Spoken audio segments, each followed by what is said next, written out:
nikah batin itu disyariatkan kembali di dunia ini. Makanya nikah syariat batin itu yang disebut namanya nikah batin tuh. Jadi Bapak Ibu, wajib kita ini nikahnya zohir dan batin. Ini Allah maksud itu. Wa asbago alaikum ni'amahu zohiratan wal batinah. Aku sebagai Tuhan, namaku Allah, aku telah menyempurnakan nikmat dan karunia aku kepada dirimu. Kalau kamu nikah, maka nikahlah kamu secara batin, nikahlah kamu secara batin, secara zahir dan batin, seperti Adam dan Hawa. Makanya kita mesti wajib nikah zahir dan batin itu. Nikah zahir di kuah, di masjid, di rumah, di majelis. Tapi nikah batin kita berdua lagi dengan pasangan kita sendiri. Maka sebelum kita jamah dia, kita sama-sama ambil air wudhu, maka disitulah kita menikah kembali. Maka ucapan Bapak Ibu lafaz nikah batin itu adalah lafaz ucapan pada saat Adam dan Hawa berjumpa Bapak Ibu di Arafah itu. Apa ucapan Adam dan Hawa itu? Assalamualaikum ya babur rahim. Itu ucapan Adam tuh kepada Hawa. Assalamualaikum ya babur rahim. Lalu Hawa menjawab, waalaikumsalam ya babur rahman. Jadi rahim itu pada Hawa, rahman itu pada Adam. Ya, rahman itu pada suami, rahim itu pada istri. Ketika itulah Hawa menyahutnya dengan kalimat asyhadu an la ilaha illallah, kata Hawa. Lalu disahut kembali oleh Adam, wa asyhadu anna Muhammad Rasulullah. Lalu Hawa menyambungnya dengan kalimat hu, Adam pun menyahutnya dengan kalimat Allah. Itu nikah batin. Ini mesti Bapak Ibu lakukan supaya apa? Ya, sah secara zahir dan sah secara batin. Sah dalam pandangan hukum agamanya, ya, sah pula dalam pandangan Allahnya. Ini yang Allah maksud itu, yang disampaikan Nabi kepada kita. Ittaqullaha fin nisa'i fa innakum akhastumuhunna bil amanatillah wastahlaltum furujahunna bil kalimatillah. Takutlah kamu kepada Allah. Bapak-bapak, suami, laki-laki, takutlah kita kepada Allah fin nisa'i dalam urusan wanita. Apa sebabnya kata Allah? Fa innakum akhastumuhunna bil amanatillah. Kita ambil wanita itu sebagai istri kita. Kita jadikan dia sebagai pasangan hidup kita. Itu karena amanah yang Allah titipkan kepada kita. Karena asalnya itu dari diri kita. Min nafsi wahidah itu. Maka disitulah Adam mengatakan Hawa itu adalah jantung hatiku. Sedangkan Hawa menyatakan kepada Adam bahwa Adam itu adalah belahan jiwaku. Wastahlaltum furujahunna bil kalimatillah. Dan dihalalkan oleh kamu untuk menjamah Hawa dan istrimu itu dengan kalimat Tuhan atas nama Allah, atas izin Allah itu. Barulah kita nanti insya Allah seperahu dunia wal akhirat Bapak Ibu. Ini yang mesti kita pahami. Kalau ada yang meninggal salah satu di antara kita, pasangan tadi, sulit bagi dirinya untuk mencari pengganti Bapak Ibu. Lae dapet kanda hati tapi tidak sesuai dengan keinginan hati. Lae dapet sesuai dengan keinginan hati tapi tidak dapet kanda hati. Kenapa? Karena kita telah diikat dengan kulima Allah tuh. Itu yang seperahu tuh. Mesti dilakukan itu. Ya. Kalau kita betul-betul ya, seia sekata namanya. Selia semudia, seperahu. Ya, di dunianya tetap seia sekata, di akhiratnya juga seia sekata itu. Zahir dan batin Bapak Ibu. Tuh. Udah nikah kembali. Nah, setelah Adam dan nikah, maka Adam pun bolehlah dia bercumbu rayu dengan Hawa. Maka dapatlah anaknya, ya. Si Qabil pasangannya itu Iklimah, si Habil pasangannya Labuda. Maka terjadilah namanya kawin silang di situ. Si Habil dapatlah pasangannya itu dari kembaran si Qabil. Si Qabil tadi. Dan si Habil dapat pasangan si Qabil. Rupanya pasangan si Habil itu cantik dia. Dan pasangan si Qabil enggak cantik. Ya. Tapi satu juga wujudnya tuh. Karena tak senanglah namanya si Qabil tadi. Mestinya dia pasangannya mesti kembarannya, sedangkan Allah melarang, mesti kawin silang. Akhirnya apa? Naik pitam lah namanya si Qabil, Bapak Ibu. Boleh tahu naik pitam? Bangi, Bapak Ibu. Disitulah diperintahkan Allah kepada Adam, suruh anaknya itu bersedekah.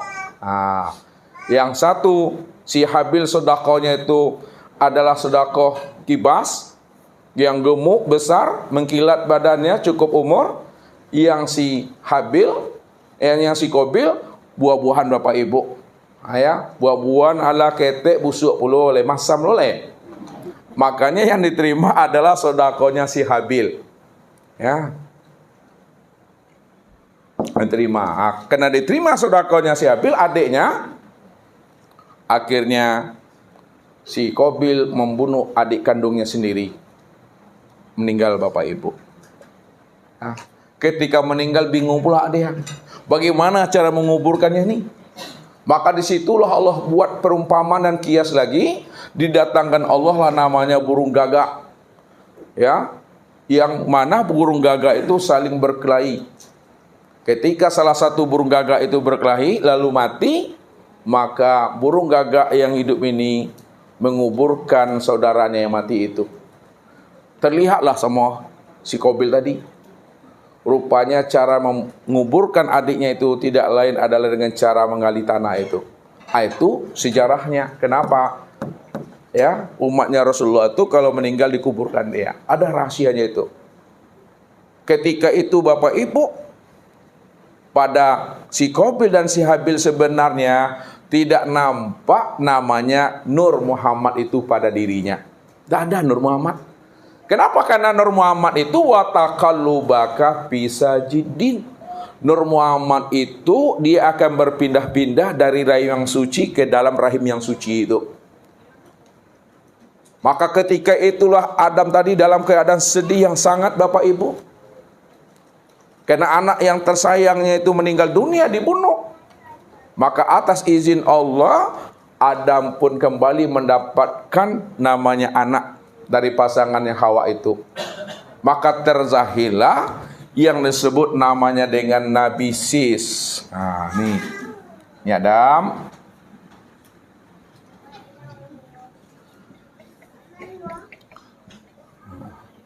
Dapatlah anak namanya Nabi Sis. Ketika Siti Hawa itu mengandung Nabi Sis, Bapak Ibu, maka Nur Muhammad yang ada pada diri Adam, yang berkilau di wajahnya tadi, maka berpindahlah kepada Hawa, maka glowing wajahnya Adam itu hilang sirna di situ. Rupanya wajah Hawa itu lebih terang lagi Bapak Ibu, lebih glowing lagi. Kenapa? Karena di dalam kandungannya itu sudah ada cikal bakal Nur Muhammad itu. Maka lahirlah anaknya itu yang diberi nama Sis. Ketika Nabi Sis ini telah tumbuh besar, dewasa Bapak Ibu, maka di situ Adam memberi nasihat kepada anaknya, wahai anakku Sis, ya, bahwa di dalam batang tubuhmu itu telah ada nur yang suci, Ruhul Kudus. Ruhul Kudus itu Nur Muhammad tuh. Itu yang rahasia Allah itu yang inti nur itu. Karena nur itulah yang awal mula pertama kali diciptakan Allah. Innallaha khalaqa qablal asya nurun nabiyka min nurihi. Sesungguhnya Allah menciptakan sebelum adanya sesuatu. Sebelum adanya sorga, sebelum adanya neraka, sebelum adanya aras, kursi dan mahfuz, sebelum adanya langit dan bumi, maka yang pertama kali diciptakan Allah itu adalah Nur Muhammad. Maka Nur Muhammad itu yang dikatakan Ruhul Kudus. Nur Muhammad itu yang katakan rahasia Allah tuh. Nur Muhammad itu yang katakan min ibadi juz'an, bahagian dirinya. Nur Muhammad itu yang katakan tajali dirinya, itu telah berpindah ke dalam batang tubuh Sis. Wahai anakku, kata Adam, kalau engkau ingin mencari jodoh, ingin mencari pasangan, ingin mencari istri, carilah jodoh, pasangan dan istri yang soleha sebagai tempat penumpahan nur itu. Karena nur itu wa taqallubaka fi sajidin, dia akan bertajalli, berpindah-pindah dari orang yang sujud ke orang yang sujud, dari ahli ibadah kepada ahli ibadah, dari diri yang suci ke dalam diri yang suci. Singkat cerita Bapak Ibu, maka berpindahlah dari Sis ini, berpindahlah kepada Nabi Idris. Jadi Nur Muhammad sudah berpindah kepada Nabi Idris. Dari Nabi Idris berpindah lagi Nur Muhammad itu kepada Nabi Nuh. Kepada Nabi Nuh. Dari Nabi Nuh, Nur Muhammad itu selalu berpindah-pindah dia, sampailah kepada Ibrahim.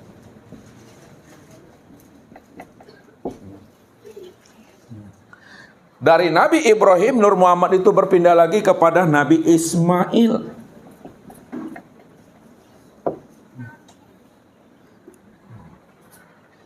Dari Ismail itu berpindah lagi terus sampailah kepada Kilab. Kilab. Dari Kilab pindah lagi kepada Kusai. Pindah ada terus.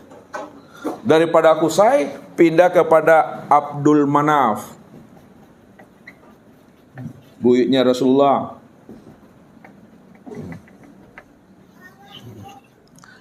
Dari Abdul Manaf barulah Nur Muhammad itu berpindah dia kepada Hasim. Buat sini Bapak Ibu, Hasim.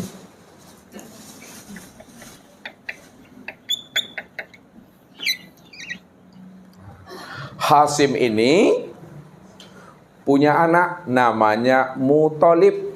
Tapi pada di Muthalib itu tidak ada cikal bakal berpindahnya Nur Muhammad pada dirinya.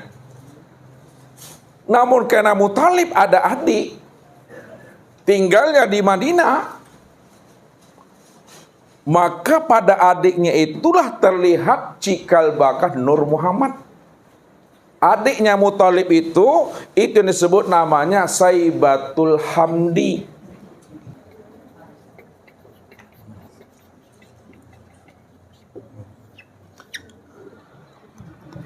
Saibatul Hamdi ini Bapak Ibu, karena dia ikut berdagang membantu abangnya yang bernama Muthalib, maka Saibatul Hamdi ini karena dia karyawan abangnya, diberilah oleh abangnya itu panggilan namanya Abdul Muthalib. Abdul itu hamba, karyawan si Muthalib. Ya, diberilah nama Abdul Muthalib. Sebetulnya Abdul Muthalib ini siapa namanya? Siapa? Siapa namanya? Saibatul Hamdi namanya. Abdul Muthalib inilah yang kakeknya Rasulullah itu. Rupanya Nur Muhammad itu betul-betul terlihat oleh ayahnya, ya, nampak pada Abdul Muthalib. Maka di situ pula lah, ya, Abdul Muthalib itu terlihat wajahnya itu glowing, cerah dan ceria Bapak Ibu. Akhirnya Abdul Muthalib ini nikahlah dengan seorang perempuan yang bernama Fatimah binti Amar. Fatimah binti Amar. Nikah dia. Dari wanita binti Amar ini, Abdul Muthalib ini dapatlah 9 orang anak laki-laki Bapak Ibu. Dari 9 orang anak laki-laki ini tidak ada terlihat cikal bakal Nur Muhammad itu pada anaknya, nggak ada. Karena tidak ada cikal bakal Nur Muhammad itu turun pada anaknya yang 9 ini, Maka ketika itulah sebenarnya Abdul Muthalib bermohon lagi kepada Allah. Wahai Allah, jikalau engkau berikan aku seorang lagi anak laki-laki ya Allah, sehingga anakku berjumlah 10 ya Allah, maka satu orang dari anakku yang 10 itu aku akan nazarkan, aku akan sembelih nanti ya Allah. Rupanya Bapak Ibu pinta buliah kandak balaku namanya. Akhirnya Abdul Muthalib mendapatkan seorang anak laki-laki. Seorang anak laki-laki itu yang bernama Abdullah itu. Abdullah ini siapa nih? Ayahnya? Ayahnya Rasulullah Bapak Ibu. Dapatlah Abdullah. Ketika Abdullah itu telah tumbuh menjadi seorang anak-anak yang pintar, yang ceria, berumur 7 sampai 12 tahun, maka pada saat itulah Abdul Muthalib itu Bapak Ibu bermimpi beliau. Ketika bermimpinya, dapatlah seruan di situ. Wahai Abdul Muthalib, tunaikan nazarmu, sembelih satu orang anakmu. Terbangunlah Abdul Muthalib, maka dia menunaikan nazar untuk menyembelih satu orang di antara 10 anak itu. Lalu bingung Abdul Muthalib ini, anaknya 10, siapa yang akan dipilih Bapak Ibu? Dipati-patui saduh tuh. Tak bisa Abdul Muthalib, siapa yang dipilihnya? Ya. Akhirnya diundi lah Bapak Ibu. Diundi kayaknya ibu-ibu main arisan. Dibuat nama anak tuh 1 sampai 10. Dikocok lalu ditunggikan tuh. Ditunggikan namanya tuh. Dituangkan, lalu mencurat 1. Ya, dituangkan, keluar 1. Ketika keluar 1, dilihat rupanya yang keluar dari undian yang sudah diundi tadi, keluarlah namanya Abdullah. Padahal pada Abdullah inilah cikal bakarnya Nur Muhammad itu. Maka Abdul Muthalib akan segera melaksanakannya. Walaupun cikal bakal Nur Muhammad sudah ada pada Abdullah, tapi ini adalah perintah Tuhan. Pada saat dia menyampaikan nazarnya kepada kaum Makkah, suku Quraisy itu, pada saat itulah orang-orang Makkah, orang-orang terkemuka itu melarang Abdul Muthalib melakukan nazar untuk menyembelih anaknya. Wahai Abdul Muthalib, kalau engkau laksanakan nazar engkau menyembelih anak engkau, maka ini akan menjadi tradisi kita, terus menerus menjadi adat kebiasaan kita. Jangan engkau sembelih anak engkau wahai Abdul Muthalib. Sekarang bagaimana solusinya? Kita minta pandangan kepada seorang wanita Yahudi, ya dia juga ahli kitab di situ. Akhirnya minta pandangan oleh orang Yahudi, seorang wanita tadi, disarankan, wahai Abdul Muthalib, undilah nama anakmu itu dengan 1 ekor onta. Buat Bapak Ibu, buat Abdullah, buat pula 1 ekor onta. Gulung, dikocok, dituangkan. Rupanya ketika dituangkan, dicabut Bapak Ibu, yang keluar adalah nama Abdullah. Diulang lagi Bapak Ibu, Abdullah dibandingkan dengan 2 ekor onta. Dibuat 2 ekor onta, gulung, lalu dikocok lagi, dituangkan lagi, dicabut kembali, maka yang nampak adalah Abdullah juga yang keluar namanya. Memang naas betul nih. Sampailah peristiwa ini Bapak Ibu, pengundiannya sudah 99 kali. Cepat cerita nih Bapak Ibu. Abdullah dipasangkan 99 ekor onta. Dikocok, dituangkan, lalu dicabut Bapak Ibu. Rupanya yang tertuang tadi, 1 buah kertas tadi, pas dicabut, tetap yang keluar adalah nama Abdullah. Akhirnya Abdullah dipasangkan dengan 100 ekor onta. 100 ekor onta Bapak Ibu. Dikocok kembali. Setelah dikocok, barulah yang keluar itu adalah 100 ekor onta. Jadi 100 ekor onta itulah yang disembelih sebagai pengganti nazarnya Abdul Muthalib menyembelih anaknya bernama Abdullah. Makanya kalau ada orang yang membunuh seseorang di Arab Saudi itu, kalau dimaafkan oleh ahli warisnya, maka dia wajib membayar denda menyembelih 100 ekor onta. Itu dahulunya. Sekarang apakah berubah? Nggak tahu, Allahu a'lam bishawab. Tanya nanti kepada orang Arab. Ini. Makanya ketika itulah Nabi mengatakan, aku ini berasal dari 2 keturunan yang disembelih, kata Nabi. Siapa yang dimaksud oleh Nabi itu? Aku ini keturunan dari 2 orang yang disembelih. Yang pertama, aku keturunan dari orang disembelih. Yang pertama itu adalah Nabi Ibrahim menyembelih anaknya siapa? Ismail. Yang satu siapa lagi? Yang satu adalah ayahnya yang akan disembelih oleh kakeknya yang bernama siapa? Abdul Muthalib, yang akan menyembelih ayahnya. Ayahnya Rasulullah bernama Abdullah. Maka disitulah Nabi mengatakan, aku ini termasuk 2 orang nasab yang disembelih, yaitu ayahnya sendiri Abdullah dan buyutnya itu sendiri itu adalah Ismail alaihissalam itu. Nah, itu Bapak Ibu. Ya, ketika itulah Abdullah ini telah muncul dewasa, berkembang Bapak Ibu. Karena di dirinya itu telah ada Nur Muhammad, rupanya orang Makkah itu naksir sama Abdullah. Bapak Ibu, pinginlah wanita-wanita itu pingin bagaimana dirinya itu betul-betul menjadi kekasihnya Abdullah itu. Singkat cerita, Abdullah akhirnya dijodohkan oleh ayahnya Abdul Muthalib dengan seorang wanita yang terhormat yang bernama siapa? Aminah. Aminah artinya orang yang terpercaya. Ditambah lagi Siti. Siti ini bukan namanya itu gelar aja tuh. Siti itu singkatan Sayyidati, nyonya tuan. Ketika dia telah nikah dengan Siti Aminah, maka Nur Muhammad pun Bapak Ibu berpindahlah dari Abdullah kepada Aminah nih.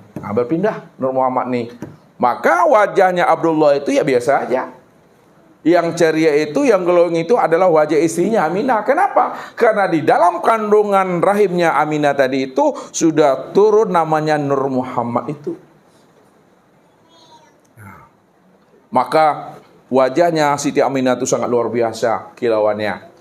Maka kehamilan pertama, di bulan pertama kehamilan Siti Aminah itu, inilah Siti Aminah itu bermimpi, lalu mimpinya itu didatangi oleh ruhani-ruhani para nabi Bapak Ibu. Siti Aminah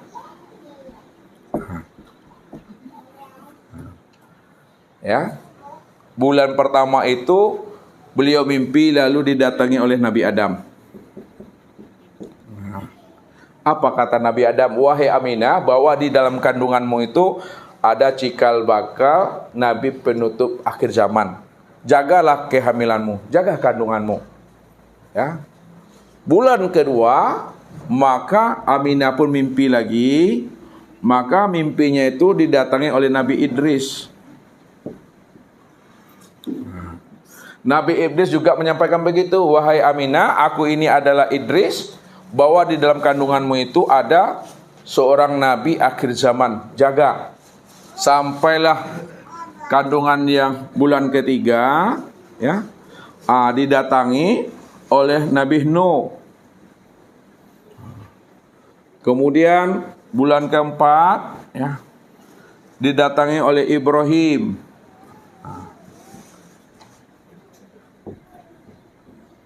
Bulan kelima didatangi oleh Ismail.